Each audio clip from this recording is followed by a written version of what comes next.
Hola, permítame presentarme. Mi nombre es Lizeth Mamani Solano. También saludarle a usted, licenciada Judith Giovanna Mendoza Mamani. Yo les voy a explicar acerca de la historia de la enfermería por épocas. La enfermería deriva de un latín in negación, firme, resistente y fuerte. Es la ciencia que se dedica al cuidado de atención de enfermos, heridos, así como tareas de asistencia sanitarias. Tenemos la Edad Media. En esta Edad Media, la demanda de hospitales era bastante grande, ya que propició la aparición de órdenes militares, y en ellos estaban los caballeros hospitalarios en San Juan de Jerusalén, los caballeros teutónicos y los caballeros de San Lázaro.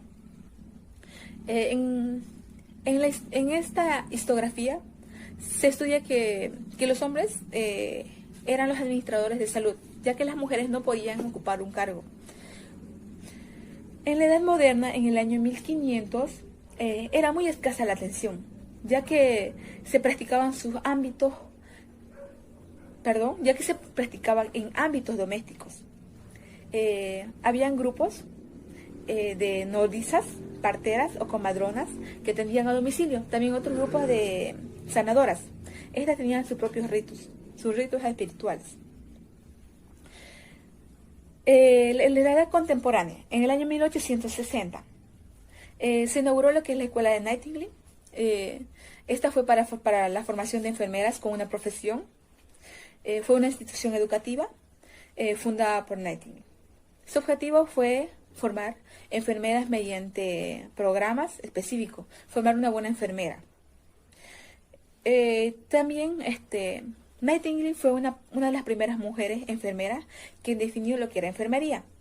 Ella decía que la enfermería era una ciencia dedicada al ser humano. En el año 1950 también empezaron a plantearse otros conceptos después de Nightingale, quienes definían sobre la definición de la enfermería. Estaban los teoristas, acerca de los símbolos de enfermería. Son 4 símbolos. 1, el uniforme blanco. 2, la cofia. 3, la lámpara. Y 4, la capa. La enfermería está definida como el arte más antiguo y la más joven de las profesiones, ya que ha atravesado por etapas y ha sido parte de los actos sociales.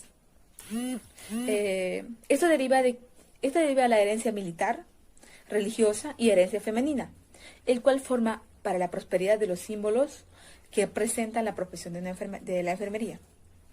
En la actualidad, la enfermería es muy distinta, ya que a través de la historia se han identificado cuatro símbolos. El uno que es el uniforme blanco. Al principio no se utilizaba un uniforme blanco, ya después se fueron utilizando. Se utilizó un uniforme sencillo, vestido percal y zapatillas cómodas, y un mandil hasta la altura del tobillo. El uniforme es donde significa y hace referencia a la profesión. Está enfocada para la buena atención al prójimo, tanto al alma y también como del cuerpo. Es el símbolo de autocuidado, la limpieza, pureza y apoyo frente a todo, así como en la familia o en otras personas. Tenemos lo que es la cofia.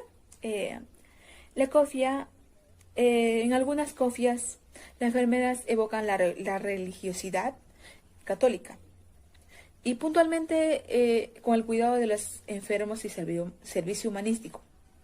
También eran llamadas tocas en la Edad Media. Esta consistía en el recogido del cabello para que no llegase a caer.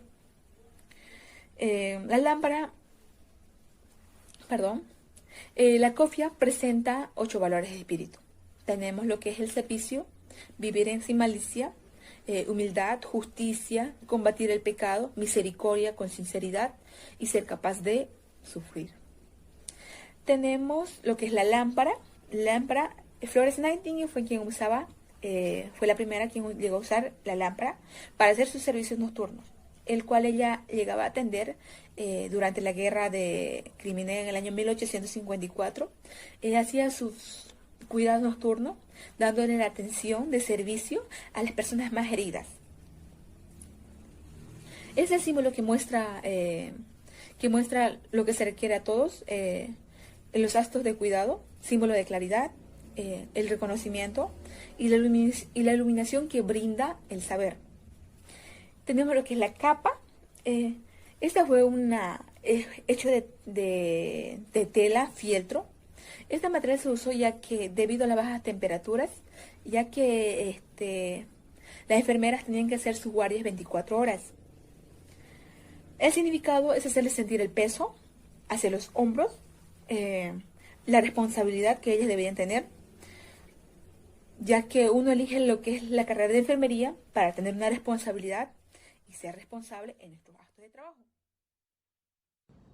Buenos días, licenciada. Mi nombre es Carmen Ledesma Sánchez. Le vengo a explicar sobre la diferencia entre el diagnóstico médico y diagnóstico de enfermera. Una de las dificultades que nos podemos encontrar en la utilización del diagnóstico de enfermera es establecer la correcta diferencia entre el diagnóstico de enfermera y el diagnóstico médico. Conviene dejar claro este aspecto antes de abordar. El diagnóstico médico fija su atención en la patología, tratamiento y curación de la enfermedad. El diagnóstico de enfermera fija su atención en la respuesta del paciente familiar a su enfermedad o en los factores que pueden afectar al mantenimiento de su estado óptimo. Nola Pender nació en la localidad de Lansing, Estados Unidos, Michigan. En 1941, sus padres, quienes creían firmemente en la formación educativa de la mujer, la apoyaron para que sigan sus estudios. En 1964 obtuvo su licenciatura en Ciencias en Enfermería en la Universidad Estatal de Michigan. Luego recibió su maestría de la misma universidad. Se trasladó a la Universidad de Northwest en Evans, Illinois, para obtener su doctorado. Nola Pender se convirtió en enfermera terapeuta. Posteriormente comenzó a trabajar en su teoría el modelo de la promoción de la salud. En 1972, esta teoría fue presentada en su libro Promoción de la Salud en la participación de enfermería y ha sido revisada 2 veces desde entonces. Actualmente está casada con Albert Pender, un profesor economista de quien toma el apellido. La pareja tiene 2 hijos y su lugar de residencia sigue siendo en el estado de Michigan. Muy buenos días. Evolución del uniforme de enfermería. Actualmente la enfermería era una de las pocas profesiones a la que podía aspirar una mujer. Desde entonces muchos aspectos son los que han ido cambiando con el tiempo, especialmente sus uniformes. El uniforme de enfermería tiene su origen en el siglo XIX y su diseño deriva del hábito que usaban las religiosas, encargadas de cuidar a los enfermos durante la guerra, puesto que las monjas fueron las primeras mujeres en asumir el papel de enfermeras. Con la profesionalización de la enfermería, que vino con la Guerra de Crimea 1853-1856, empezaron a crearse asociaciones y escuelas enfermeras, como la Cruz Roja o España, la Organización Colegial de Enfermería, y la indumentaria se fue adaptando a la coyuntura social de la época. Florence Nightingale, que jugó un papel fundamental en la profesionalización de la enfermería, fue una de las pioneras en cambiar el uniforme, aunque siguiese manteniendo parecido con el uniforme religioso. El atuendo consistía en una larga falda gris y chaqueta de terciopelo que permitía ver los puños y el cuello en la blusa, además de una cofia en la cabeza. La Cruz Roja, por su parte, utilizaba un delantal blanco con su logo, que también se incluía en la cofia. Debajo vestían una blusa azul. En los primeros años del siglo XX, el conjunto se blanqueó, se estrechó y se acortó. La enfermería ha ido desarrollando el contenido de su hacer a través de la historia, como lo han hecho la medicina y otras profesiones. Por eso la historia de la enfermería puede hoy dar razón de esta evolución que se ha hecho irreversible, para convertirse en una profesión sin perder la originalidad de su esencia, el cuidado, el aprendizaje continuo y nuestro fundamento científico.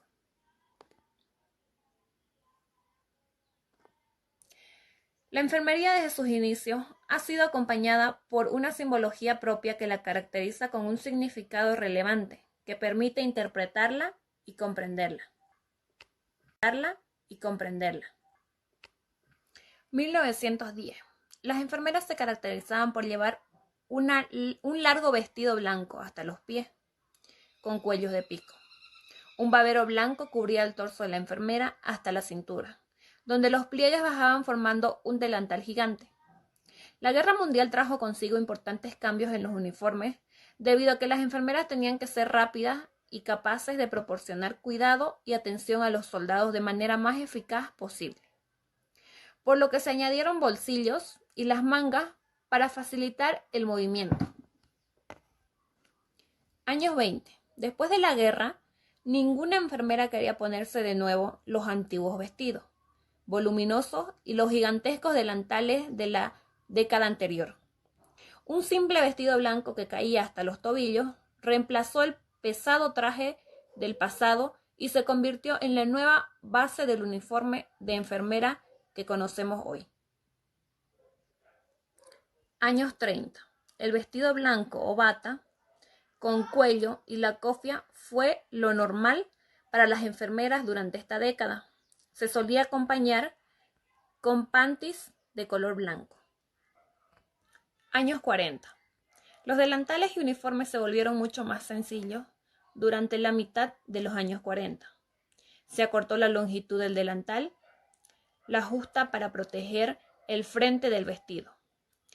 El dobladillo a la falda iba subiendo cada década un poquito más, siguiendo el estilo de las mujeres de la época. De este modo, lavar un delantal contaminado era una tarea mucho más sencilla que tener que reemplazarla por un nuevo uniforme limpio. Las enfermeras tenían que tener mucho cuidado de no propagar las enfermedades a través de su ropa. Años 50. En la década de los 50, acorde al estilo de la época, las faldas y las mangas largas se hicieron más cortas. Incluso se demostraban y se sujetaban con corchete al hombro. En cuanto a las gorras o cofias, muchas veces eran piezas de papel dobladas que reemplazaron las elaboradas cofias de tela que llevaban las enfermeras durante la Guerra Mundial. Años 60. Los vestidos se volvieron más simples, facilitando el lavado y planchado. Además, al auge de las lavadoras y secadoras, facilitaron la limpieza y recambio de los uniformes en el trabajo diario. Años 70.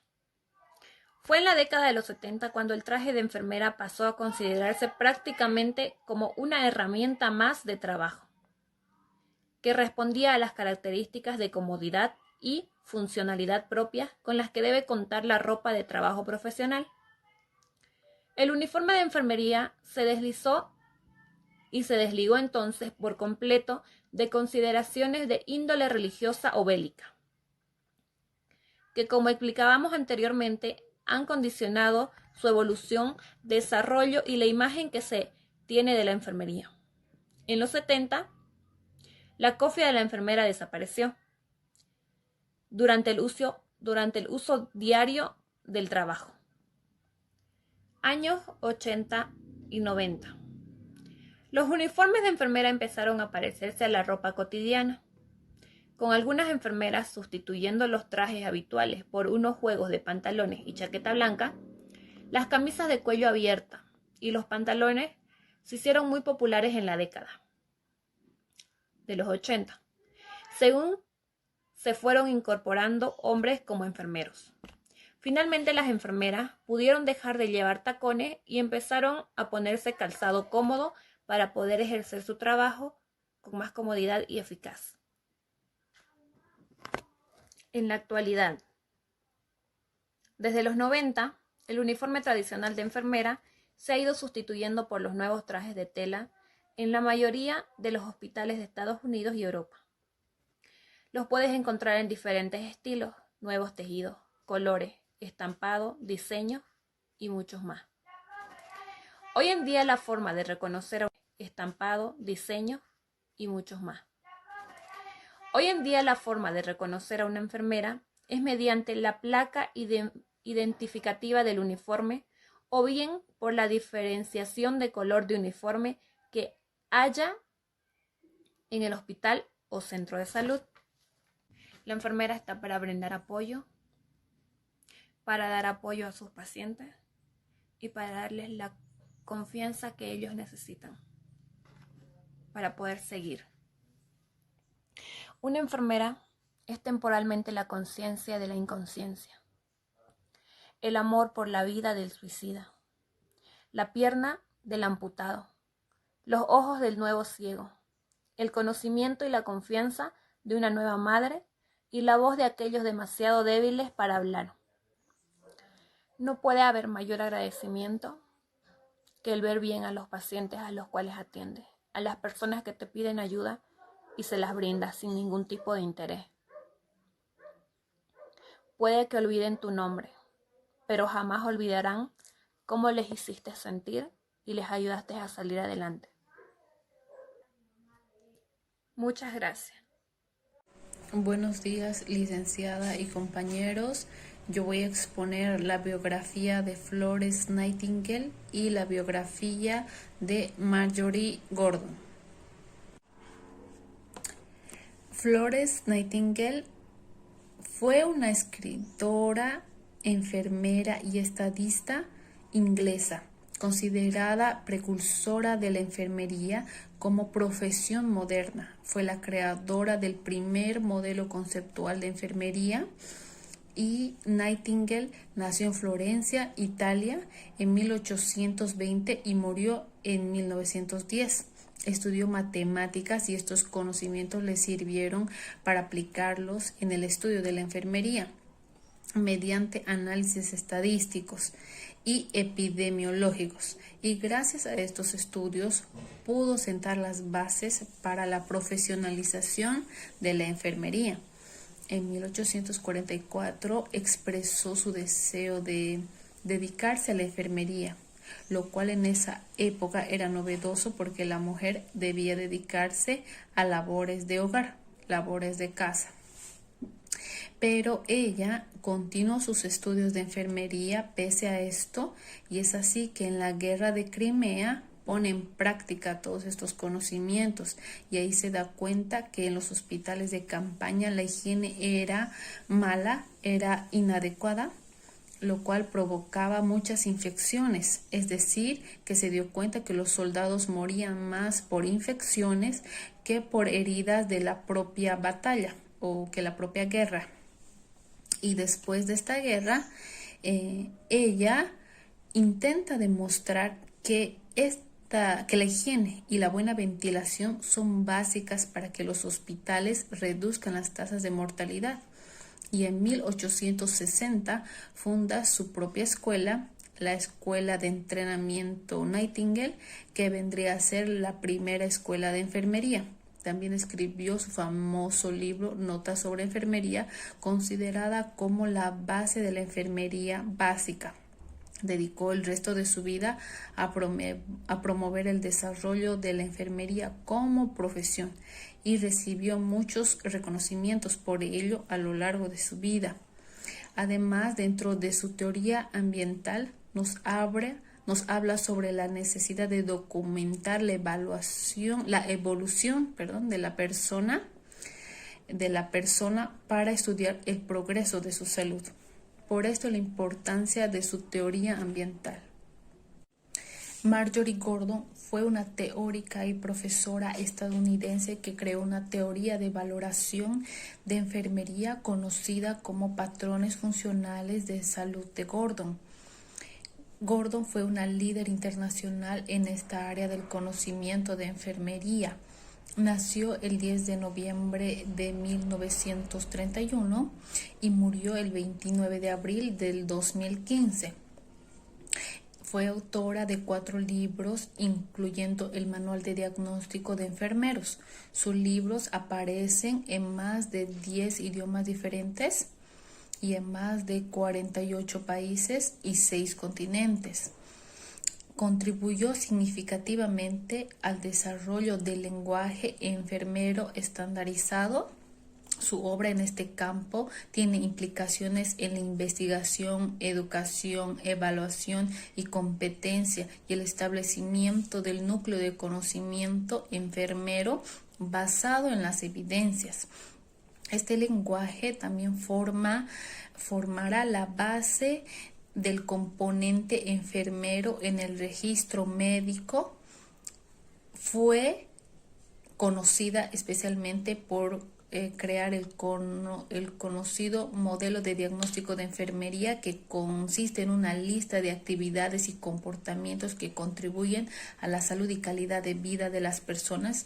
Para examinar a los pacientes se usan tanto preguntas y cuestionarios como datos objetivos extraídos de la misma observación por parte del enfermo. Gordon distinguió 11 patrones funcionales de conducta en sus trabajos, que serían los siguientes: 1. Percepción de la salud. 2. Nutrición y metabolismo. 3. Eliminación. 4. Actividad y ejercicio. 5. Sueño y descanso. 6. Cognición y percepción. 7. Autopercepción y autoconcepto. 8. Rol y relaciones. 9. Sexualidad y reproducción. 10. Tolerancia al estrés. Y 11. Valores y creencias. En el número 1, que es de la percepción, se refiere a conocer la percepción de la persona sobre su situación de salud y bienestar. El número 2 del patrón de actividad sería que incluye las actividades de la vida diaria que requieren gasto de energía por parte de la persona. En el patrón 3 de eliminación, describe los patrones de la función excretora, que vendrá a ser vejiga, intestino y piel. El cuarto patrón de reposo o de sueño, que comprende los periodos de sueño y de descanso. El 5, que sería el cognitivo perceptual, que incluye la adecuación de los modos sensoriales como la visión, el tacto, el olfato. El patrón 6 es el patrón de autopercepción o autoconcepto, también se lo llama, que incluye las actividades del individuo hacia sí mismo. La percepción de sus habilidades.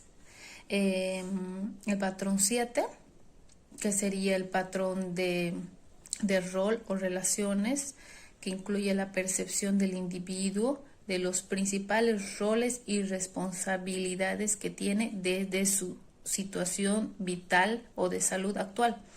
El 8, patrón de sexualidad o de reproducción, que describe la satisfacción o insatisfacción con la sexualidad en una persona.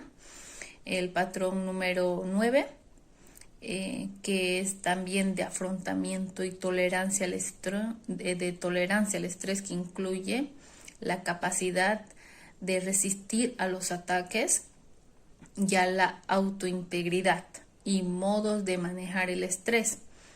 El 10, que el patrón de valores y creencias, que incluye lo que se percibe como importante en la vida, la calidad de vida y la percepción de cualquier conflicto o expectativas relacionadas con su salud.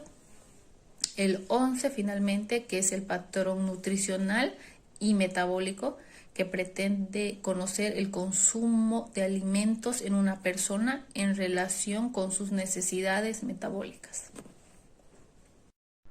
Buenas noches, mi nombre es Rizela Lipas Calustro y a mí me tocó exponer bibliografía y teoría de Virginia Henderson. Virginia Henderson nace en 1897 y fallece en 1996.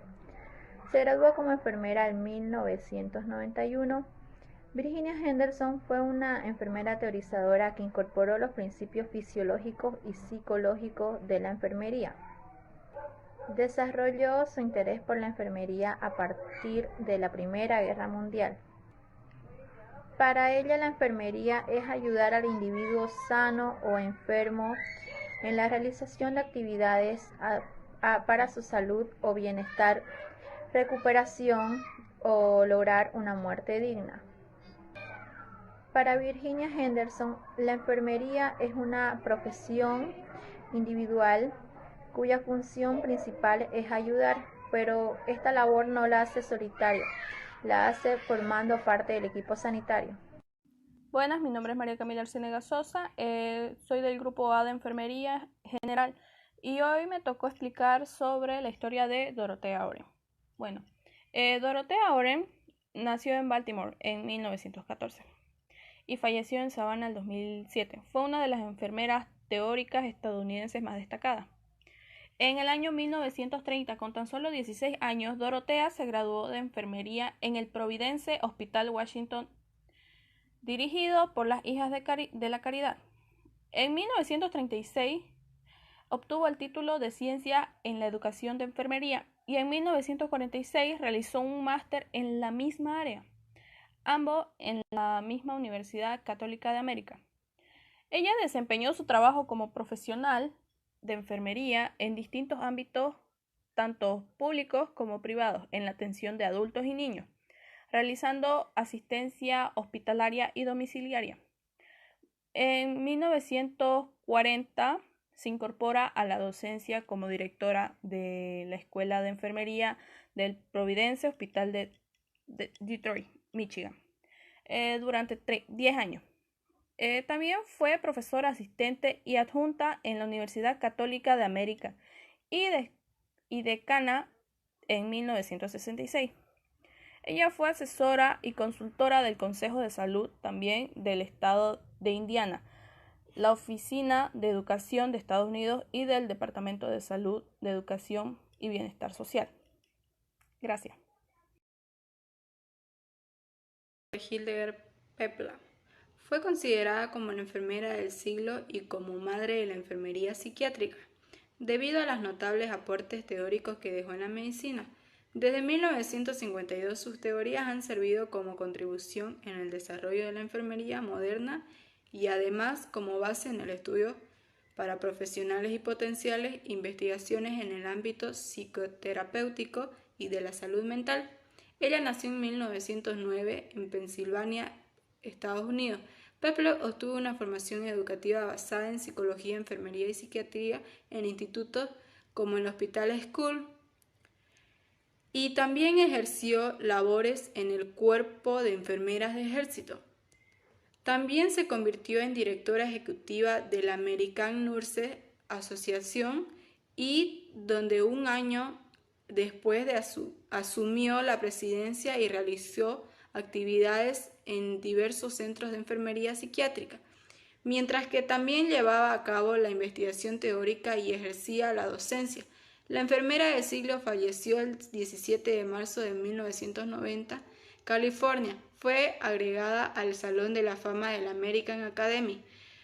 En el año 1994, posteriormente, figuró en la lista de las 50 grandes personalidades americanas y en 1997 fue galardonada en el cuadernal en el premio de Christiani y considerado como el máximo honor de la Academia.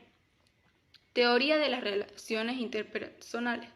La innovación en el cuerpo de la enfermería moderna y la aplicación de conceptos teóricos de otros autores como Sigmund Freud lograron que Peplau desarrollase sus propias teorías de enfermería psicodinámica, basadas en las relaciones interpersonales entre los pacientes y los profesionales de la enfermería.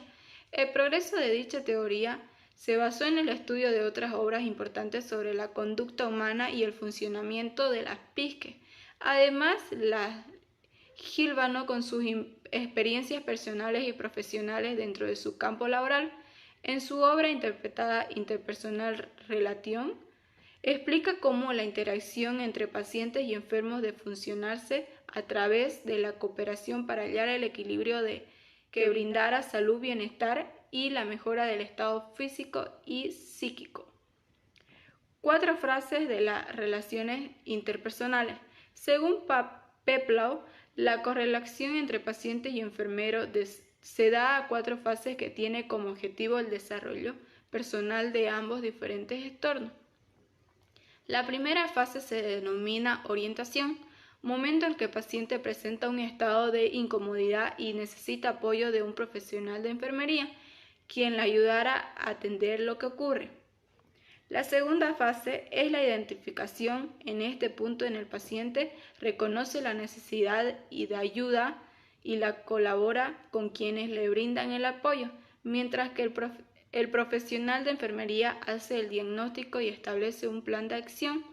La tercera fase es la de la explotación o aprovechamiento. Se refiere a cuando el plan de cuidados de profesionales de enfermería se aplica de manera efectiva y el paciente hace uso de los servicios y colabora y beneficia de ellos. La cuarta fase es la resolución, etapa en la cual los objetivos empiezan a lograrse positivamente y de manera progresiva, y además las relaciones entre pacientes y enfermeros se va haciendo independiente.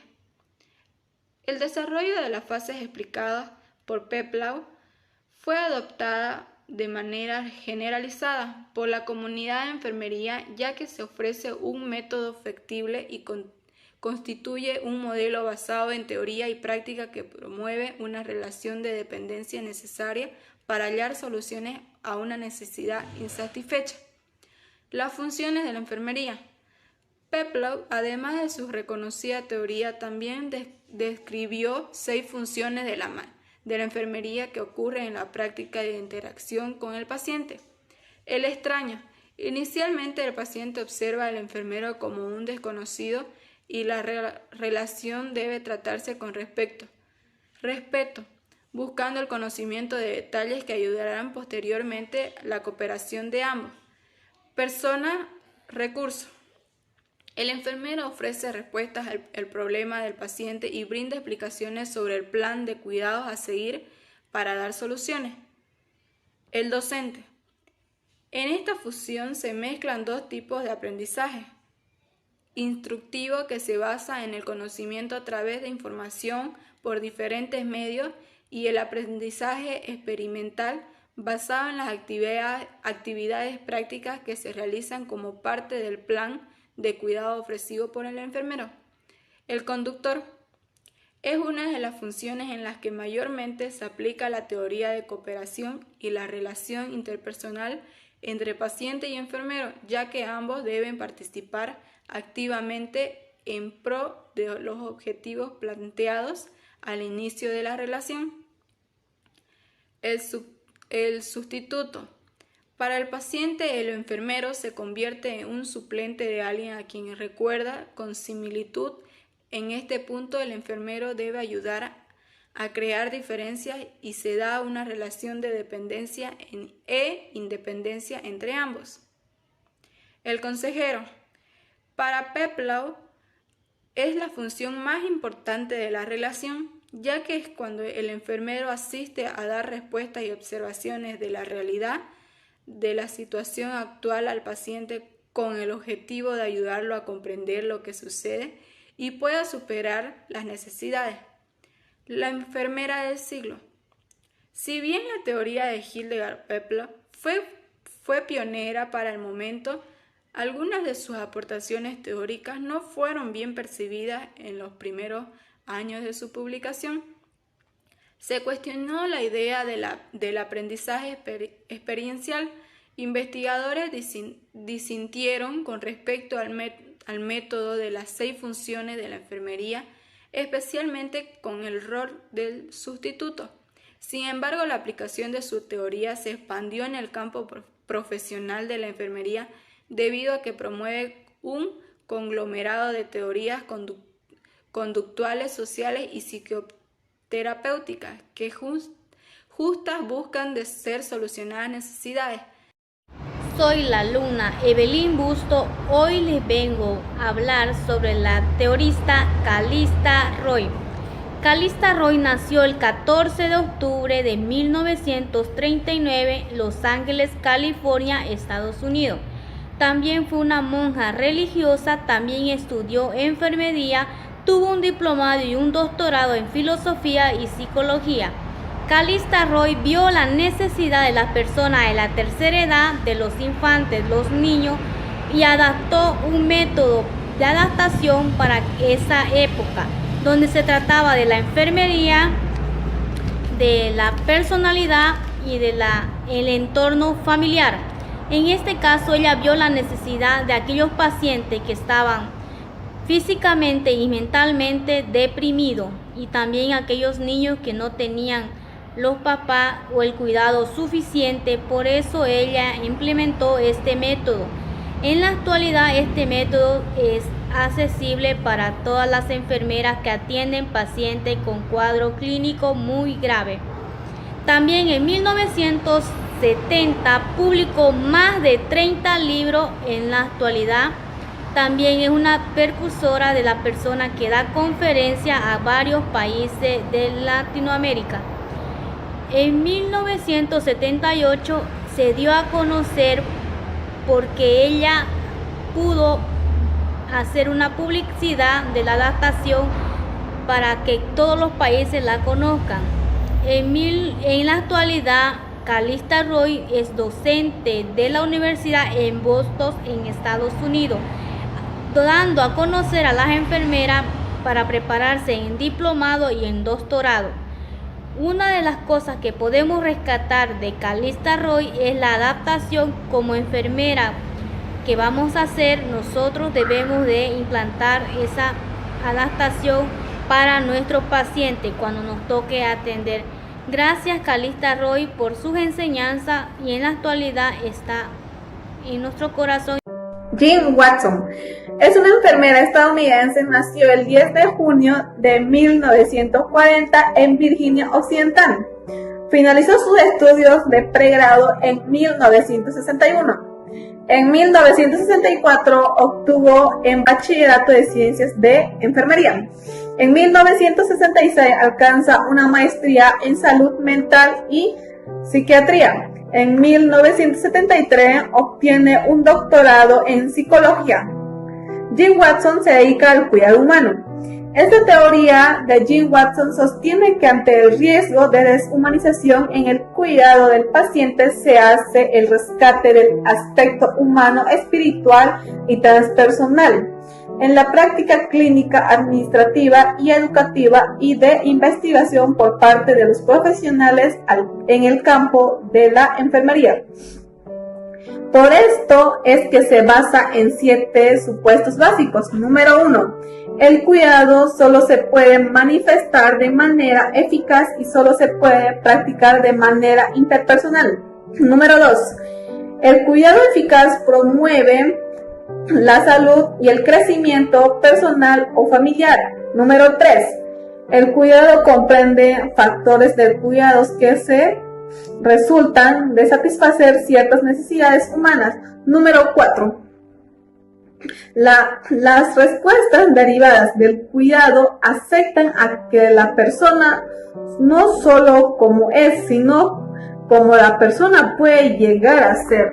Número 5. El entorno del cuidado ofrece el desarrollo del potencial a la vez que permite elegir para la persona la mejor acción de un momento determinado. Número 6. La ciencia del cuidado complementa al desarrollo de la curación, es decir, al cuidado integra y el conocimiento con la de conducta humana. Número 7. Cuidado es fundamental para la enfermería. Bueno, ahora hablaremos de salud.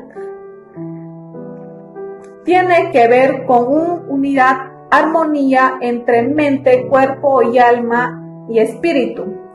Está asociada con el grado, coherencia entre el y yo perversivo y el y yo experimentado. Entorno. Espacio de la curación. Watson reconoce la importancia de que la habitación del paciente sea un calmante cicatrizante. Persona. Reconoce a la persona como un ser único que tiene 3 esferas de ser: mente, cuerpo y espíritu, ya que se ve influidas por el concepto de sí mismo, que es el único y libre de tomar decisiones. Enfermería. Watson afirma que la práctica cotidiana en la enfermería debe sostener sobre una sólida sistema de valores humanísticos que la enfermedad tiene que cultivar a lo largo de la vida profesional. Bueno, vamos a continuar con la biografía e historia de Martha Roger. Fue una enfermera estadounidense, nació el 12 de mayo de 1914. Martha Roger fue una enfermera, investigadora, teórica y autora estadounidense. Martha Roger quería procurar promover una interacción armónica entre el hombre y su entorno. Hacia las enfermeras que sigan este modelo deben fortalecer la conciencia e integridad de los seres humanos, dirigir o redirigir los patrones de la integración. De igual manera expone de que el hombre se relacione con su entorno. De igual manera expone de que el hombre se relacione con su entorno. Su propósito más que nada es la relación entre el entorno del paciente. Identifica al hombre como un todo, un eficaz en constante relación con su entorno. Como ya se mencionó también, saber que el objeto fundamental de una enfermera es ayudar al individuo para que pueda alcanzar su máximo potencial salud. La teoría de Roger es fundamental en diversas corrientes y teorías, de las cuales algunas fueron antropología, la religión y hasta la biología. El ser humano. Roger considera que el individuo como un campo de energía que consiste del universo, solo en continua integración con el entorno, es un todo unificado que posee una integridad personal. Conceptos y definiciones. En 1970, el modelo Roger descansaba sobre un conjunto supuesto que describían el proceso vital de los humanos. El modelo en enfermería. Roger define como el proceso continuo de un modelo mutuo voluntario en el que las enfermeras atiendan a los pacientes para que estos escojan libremente, y el modelo consecuente la mejor forma para participar en el beneficio de su propio bienestar. Este modelo se utiliza para servir una guía en el perfeccionamiento, en la formación de la educación de la enfermera. Buenos días, licenciada, buenos días, compañero. Voy a explicarles sobre la biografía de Mary Sacale. Mary Sacale nace en el año 1805 en Jamaica, era de padre escocés, madre jamaiquina. Fue una reconocida curandera por ayudar a los soldados indiscapacitados y a su familia. En el año 1850 trabajó intensamente en la epidemia de la cólera que asoló la isla de Jamaica. Posteriormente a eso, tuvo valiosa información que la pudo ocupar durante la visita que le hizo a su hermano en Panamá, donde también había azotado la epidemia, y cuatro conocimientos de las enfermedades tropicales fueron para bastante utilidad para que ella se dé cuenta que la higiene, la buena alimentación y la ventilación era un factor importante para la recuperación de los enfermos. Los parámetros que ponía Mary no eran aceptados con los médicos de la época, ni siquiera considerados. Las noticias de la guerra de Crimea la llevaron a trasladarse a Londres para así ofrecer su ayuda en la guerra de Crimea, porque ella creía que su conocimiento iban a ser para bastante utilidad. Así la hizo presentarse en las oficinas de la guerra para así ir a la guerra junto a Florence, pero sin embargo fueron rechazadas. Sin embargo, Mary no se rindió y siguió por su cuenta, porque ella estaba muy decidida que su conocimiento iban a ser de bastante utilidad en la guerra. Luego adquirió un almacén y una casa que la convirtió en un hotel, que en la planta baja era restaurante y bar, y en la planta superior era hospital donde lo atendían a los enfermos y a los heridos.